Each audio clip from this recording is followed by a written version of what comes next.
Tinubu has asked the Nigerian people to go into 3 days fasting through his Minister of Agriculture so that we will not die of hunger. Oh my goodness, laugh with me again. Well, as you can see on my screen, that is the internal memo that was shared within the people of the Federal Minister of Agriculture that we needed to fast and pray, that we need the intervention of God to help us in fighting food scarcity. When I said that one Nigeria is a scam, is a curse on this generation that never had a hand in the formation of this evil contraption, people look at me and they call me anarchist. They call me secessionist. Some people call me Yoruba Biafra. Listen, no country in the world, I repeat, in fact, Saudi Arabia, that the Muslims look up to, Israel, that Christians look up to, when they are faced with food scarcity, they don't ever look to God for what to do. But Nigeria, okay, we can see that man, that Minister of Agriculture, who sent nothing less than 500 people to Mecca. Are you with me? He sent nothing less than 500 people. I don't know what a Minister of Agric has to do with sending people to pilgrimage. He sent people to pilgrimage. Instead of him, he said the people he sent are farmers, right? Instead of you to use that money, in fact, it is just crazy. There are so many things to say, but everything just I cannot wrap my head around it. Everything just keep hitting each other, bam, boom, boom. Because listen, Nigeria is not a country, but should I call it a concentration camp of animals? It's a situation whereby we have more animalistic behaviors. You're telling me that I'm hungry? There are billions of naira in that central seat of power. And what you can tell us is we need to pray for 3 freaking days. I don't know if it makes sense to you. Please drop it in the comment section. Can this work? Like, for real? Will these prayers of a thing, will it work? Why will a country in a Senate climb, a minister will say the people should pray? That man will be sent to one of the most strictest hardened prison ever. It simply means your level of incompetency is criminal. I'm telling you, your level of incompetency is a crime.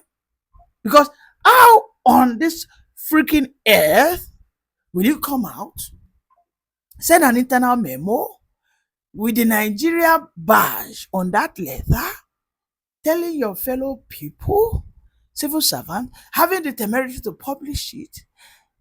God damn it, God damn it, God damn it, God damn it! How did I freaking find myself in this contraption? For those that have traveled out,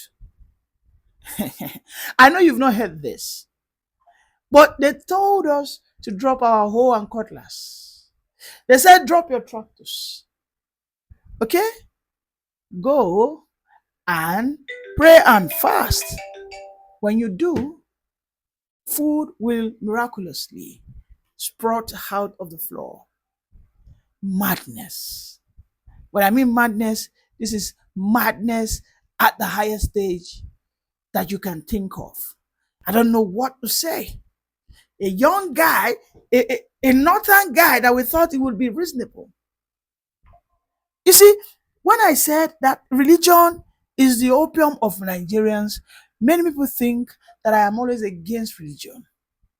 So many people have called me a man of name. Some of you have called me anti-Christ. Some of you have called me anti-Islam.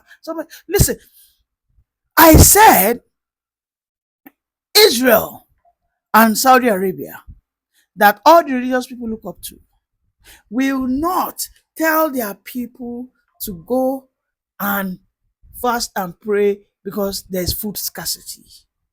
We know how Israel used their very famous Yakult system. How Israel invented a technology for converting desert to farmlands. We are seeing how Saudi Arabia is implementing such technology. We can see how Saudi is converting its desert to farmlands. Nigeria, every part of Nigeria is blessed. That notion that northern Nigeria is a lie. Northern Nigeria are not the only one that has fertile land. In the south, if you cultivate tomato will grow. If you go to Igbo land, if you cultivate pepper, it will grow.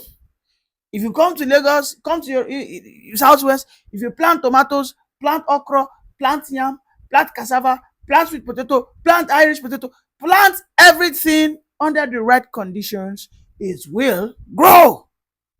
You see, this is why I'm always clamoring, crying that we cannot be getting pulled back because of the incompetence of some people.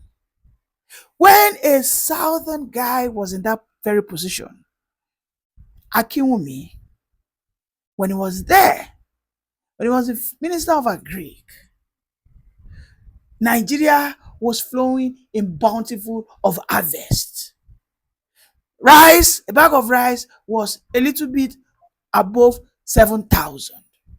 Local rice was 5,005. Then we had the lake rice, Lagos and Kebbi rice. What do I need to say more? Do I need to say more? Listen, when you are incompetent, and unfortunately such an incompetent person becomes your leader, his nature of incompetency will rub on everybody. Jesus Christ. I'm sorry I'm becoming too reactionary and emotional in this video, but I need to. Our youth in the southwest, in the south, in the southeast are ready to farm. Go to the bushes, go to the farms, go to many of these farm reserves in the southwest. Most of these places, our youth want to farm. Samsi Ogbole, a southeastern brother of mine, left his southeastern region, came to the southwest. He has the biggest greenhouse farm in Africa. If I'm not exaggerating, let me say in West Africa. This guy is feeding the Ogun State region. This guy has gotten so many awards. But those that believe that they have the biggest arable land in the north, what are they using it for? They are using it as practice arena for terrorism banditry. That's what they are using it for. That very vast land, Sambisa Forest, has been turned to terrorist den. And their senior brother, who is in the Ministry of Agric, is telling me, an educated person spend so much money to go to school. He's not telling me now that I will pray. And God punish anybody who will go to that prayer session. I know people will go, but I wish you hear this and listen. May God punish you. Because God will not pour down manna. He won't. He will watch you starve. Because he has given you brains, hands, and legs. I don't know why we have to be pulled back by some people who are not ready to progress. These people are not ready to move on. These people just want to be clingy. Just want to, if let them have their northern state. Please. I'm begging. Let them have their northern Sharia caliphate. The last time I saw it that they want to be governed by Sharia, let them have it. We do not care. At this stage, nobody should listen. You are seeing this, watching this, reading this, and yet you are saying Nigeria should be one for what? Let me bust your brain. Do you know that 3 days prayer session will be funded by the revenue resources generated from the southern part of this country? Are you aware? Are you aware that the oil money that we sell, the over 60 to 65% of it is what they will use, because they have what we call federal budget, right? And they get funded from the revenue, right? And we know that majority of the revenue Nigeria earns come from the south. So by extension, I am funding their foolishness. Hey, I am funding their foolishness because they have put me in a trap. So because they are olodos, by extension, it rubs off on me. It rubs off on me. I don't blame those that run out of this contraption at this stage. For those of us that are remaining, we must begin to speak up. This does not add up. It doesn't add up. When Akiwumi Adesina was there, we know what he did. How he deployed technology as way back as 2010, 2011. Farmers, I said we were swimming.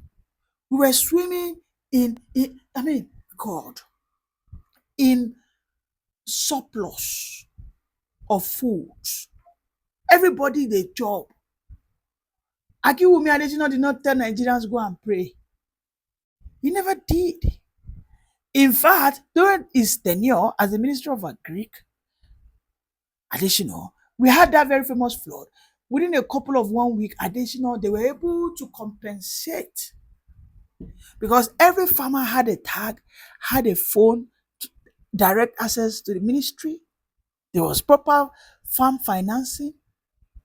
God, my book no be scam. No. We deserve more as a people. I'm not talking about the north, though. Because those ones, you see them, go to the comment section or try and post it. You see the response of people. The north are saying that there's nothing God cannot do. Majority of the north. Most of the southerners are saying, how did they find themselves in this bullshit? But the north are saying there's nothing God cannot do. It is mad, crazy. It's crazy. Instead of them to come out and repel this nonsense, they would rather pray for an Iran. Hey, they would rather pray for an Iran to defeat Israel because of what? Religious fanaticism. Look at them. Just look at them protesting for Iran. We are Nigerians. We love and support Islamic Republic of Iran. Israel has flagged all the Islamic allies of Iran. What is going on in the last 72 hours is interesting because we've seen that each Israel state have launched a new operation whereby they said that all financiers and sponsors of terrorism globally, which have their headquarters in Iran, will be dismantled.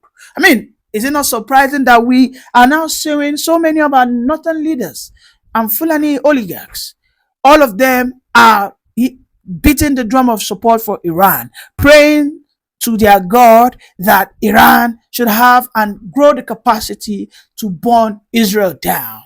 What they don't understand is Israel as a state and as people are divinely blessed. While I might not really totally agree with the system and style of attack, but one thing is clear, that it is a brutal force is what is needed to actually condemn evil. You don't negotiate with evil. You don't dialogue with evil.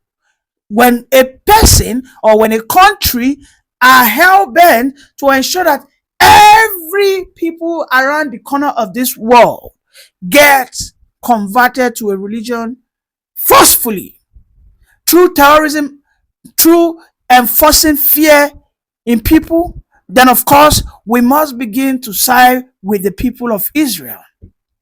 Because what Israel has been against is a country financing radical Islam across the country, whereby they now use terrorism, right? Because the main agenda of Israel as a country, the main agenda of the ISIS group that is heavily financed by Iran. When you talk about these people, you talk about Gaza, you talk about that Islamic terror group, Hamas. These people have a very long chain of connections across West Africa today. These are people who have been terrorizing Nigeria, Togo, Burkina Faso, Niger, right? And yet, those who are even getting killed by these terrorists, yet are singing and praying for Iran to defeat Israel. Is it not unfortunate for you to see that someone who went to help you from being wiped up from the earth of the planet, you are praying against such a person? Why? Because you have been brainwashed, because you have been put in the shadow of ignorance using a religion. It is a sad thing to see, a sad scenario to see. I'm going to play you a video of Netanyahu, and I'm going to play you a video of the northern Fulani who are currently praying for Iran. I mean, it is a crazy, crazy situation. Crazy situation. Let us watch the video right now. Moments ago, Israel launched Operation Rising Lion, a targeted military operation to roll back the Iranian threat to Israel's very survival. This operation will continue for as many days as it takes to remove this threat. For decades, the tyrants of Tehran have brazenly, openly called for Israel's destruction.